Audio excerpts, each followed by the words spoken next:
Delhi CM Arvind కేజ్రీవాల్కు మరోసారి ED నోటీసులు జారీ చేసింది. లిక్కర్ కేసులో విచారణకు హాజరు కావాలని ఆదేశించింది.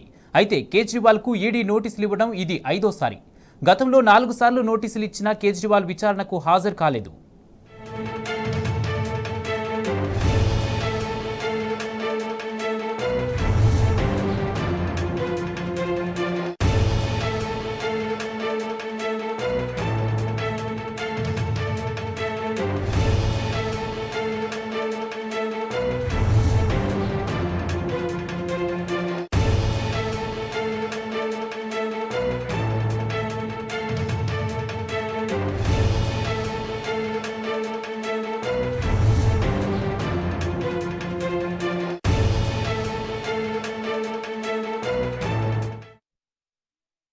ఢిల్లీ సీఎం అరవింద్ కేజ్రీవాల్కు మరోసారి ఈడీ నోటీసులు జారీ చేసింది.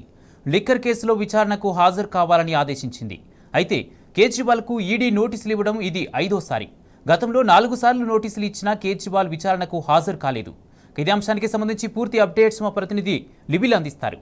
లివిల్, ఏదైతే ఢిల్లీ సీఎం అరవింద్ కేజ్రీవాల్ కు మరోసారి ఈడీ నోటీస్ ఇచ్చింది. లిక్కర్ కేసులో గత 4 సార్లు నోటీస్ ఇచ్చినప్పటికీ కూడా ఈడీ విచారణకు హాజరు కాని కేజ్రీవాల్ 5వ సారి కూడా నోటీసులు జారీ చేసింది. అయితే దీనికి సంబంధించి ఇప్పటికీ ఆప్ వర్గాలు మాత్రం ఖండిస్తున్నాయి.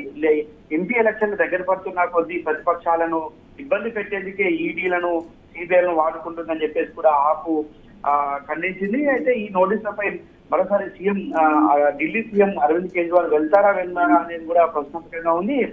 ఫిబ్రవరి 3న విచారణకు హాజరు కావాలని చెప్పిన నేపథ్యంలో ఇటు పార్లమెంట్ బడ్జెట్ సెషన్ నడుస్తుంది, ఇటు ఈడీ నోటీసులు కొద్ది రోజుల్లోనే పార్లమెంట్ ఎన్నికలు రానున్న లోక్సభ ఎన్నికలు రానున్న నేపథ్యంలోనే ఈ నోటీసులు అంటూ అడావిడి చేస్తుంది కేంద్ర ప్రభుత్వం అని చెప్పేసి కూడా ఆప్ వర్గాలు ఖండిస్తున్న పరిస్థితి కనిపిస్తుంది. అయితే ఈసారి కూడా వెళ్ళకపోవచ్చు అనే అనుమానం వ్యక్తం అవుతుంది. ఆ దిశగా ఈడీకి సంబంధించి కూడా నోటీసులు ఇచ్చిన నేపథ్యంలో ఆపు ఏదైతే మంత్రివర్గం కావచ్చు, ఈ ఆప్ లో ఉన్న పలువురు నేతలు కూడా ఇది అంతా కూడా లోక్సభ ఎన్నికల్లో బీజేపీ ఆడే నాటకంలో భాగమే అని చెప్పేసి కూడా దిగబడుతున్నారు. ఎట్టి పరిస్థితుల్లో ఈ ఈడీలకు సిబిఐలకు భయపడే లేదు, మోడీకి ఎలాంటి భయపడాల్సిన అవసరం లేదని చెప్పేసి కూడా ఆప్ వర్గాలు చెప్తున్న పరిస్థితి కనిపిస్తుంది.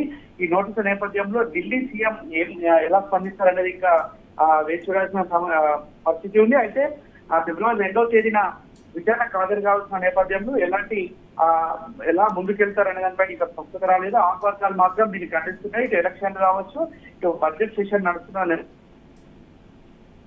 నోటీసులు జారీ చేసిన మాత్రం వారు ఖండిస్తున్న పరిస్థితి స్పష్టంగా అర్థమవుతుంది. గత 4 సార్లు ఇచ్చినప్పటికీ ఇప్పుడు హాజరు కాలేదు. ఈ 5వ సారి ఇచ్చిన హాజరు అవుతారా కాదా అనేది మాత్రం ఇంకా స్పష్టంగా తెలియాల్సిన పరిస్థితి ఉంది. Kumar, right, thank you లివిల్.